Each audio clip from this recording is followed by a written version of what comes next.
And I submit to you that if you're going to serve God, it ain't about how you feel. It ain't about what you want. It ain't about what you need. It's about what the will of God is for your life. He says, God, nevertheless, not my will, but in other words, he says, God, if I got to die, yes. If I got to go through it, yes. If I got to be lied on, yes. If I got to be talked about, yes. If I got to be ridiculed, yes. If I got to be sick, yes. If I got to be broke for a while, yes. Because guess what? It's your will. And anything that's in your will, you always bring it out.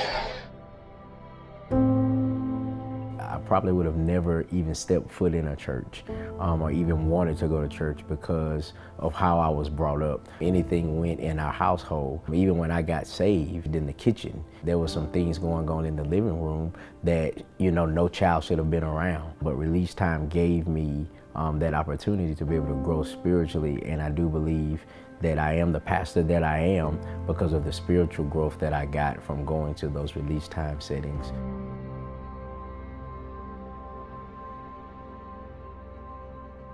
I was born here, like as a baby, with like 2 feet away from the apartment that I was born in, where my mother and grandmother lived. So practically my entire life up until the age of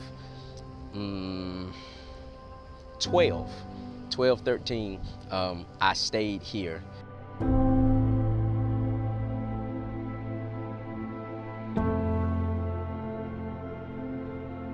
I lived in Building 21 on the end, and no matter what happened, you had to really be careful. If there was a fight broke out again, you had to be away from the windows, away from the door, because you never knew what was going to happen. You never knew if a stray bullet was coming. You never knew if someone's gonna bust the window. A single mother raised 3 boys in this 3-bedroom apartment, and just right here on the end, and we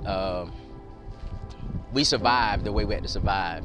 There were days where we didn't have food, so we had to survive that way. What got us out of this area and out of this neighborhood was the fact that she wanted me to go to a different school that would give me a little more than the school that I was assigned to.